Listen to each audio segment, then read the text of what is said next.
Time to welcome in the man that's going with the Celtics in this series, and let's call him Moneybag Tim Doyle, because he has his shades on as well, feeling pretty good after game one. So Tim, the C's disregard all the history, the records when it comes to playing Golden State, still in game one. What went right with Boston, and then what went wrong with the Golden State there? Yeah, I mean, this was a game that was a 14-point game in the third quarter.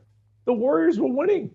Brandon, you're sitting there watching the game going, oh boy, the wheels have completely fallen off. Andre Iguodala bangs down a three to make it 14 points. And I have a moment to myself because I guarded Andre Iguodala in the New York-Chicago All-Star game. It wasn't McDonald's, it was actually Wendy's at the time, okay? And yesterday I was out in my front lawn laying down some mulch and I got really tired. And this guy's making threes in the NBA Finals. Like, where did my life go wrong?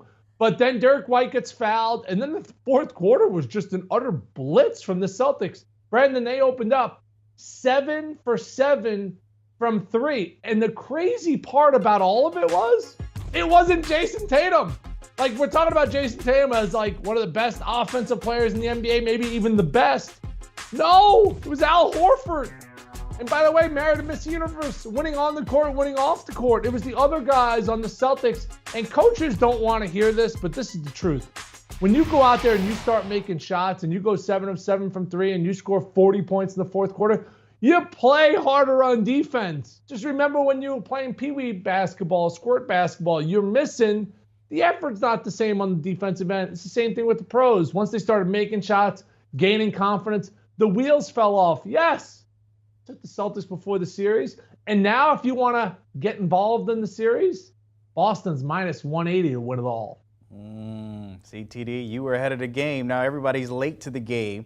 Should have been riding with you a little bit early there. You mentioned their defense, of course. We know what they did on offense, but they defended the rim there. Also those switches that we've seen so much from Golden State. Is that the formula we're going to see the rest of the way here when it comes to fitting, some champions in San Francisco a little bit?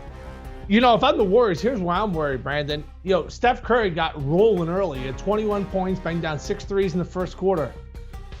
The rest of the game, he only had 13 points. Klay Thompson, this was his 11th postseason game where he scored under 20 points.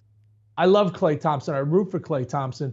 But what we're watching right here is, and you and I have covered sports for a long time, we're watching a team that's not the same team that it was when we were a little bit younger. You know what I mean? And Klay has come back from those injuries. He's had those blips or those moments where you get excited and you're like, oh, he's back. But, I thought Boston did a great job of finding it in transition. They really limited Jordan Poole. He had a terrible game. Draymond Green can't make a shot right now. So, Steph's going to need some help. Tatum got help. Steph's going to need help because this Boston defense, their ability to switch forces you to go out there and make individual plays. So this got interesting now. They're now 9-1 when playing at home. And you mentioned you're minus 180 if you're thinking Boston. What's your game two smart play so far? Because now we can throw a lot of that stuff out the way after we saw in game one. I told everybody how you bet this series is you pick out a fixed amount. For me, I got 3 kids in a minivan, a couple $100 here. If you're Tommy Tran, if you're Chris Hassel, it's $3,000-$4,000. You pick it out in game one. If you lose in the Celtics, you double up in game two. But if you win that game one, which we did, Tommy, okay, we take that money down, all right? The bet I'm going to give you, and I like texting you late. I like that you're going to become like my late text friend because we got no pictures or anything, and I'm going to keep your real name in my phone. But I'm going to go Tatum over points because, guys, when he has struggled in the postseason, 10 points, 13 points, how has he followed it up? With monster games, 35 points. 40 points. Like, he's always had a big bounce back effort. And the fact that he got amazing support from the other Celtics, you ain't going to be able to hold him down. Do you want a sports network that delivers everything that matters about the game? The highlights, the picks, the instant analysis, no yelling, no fake debates, no politics. Hit the subscribe button and never miss a moment.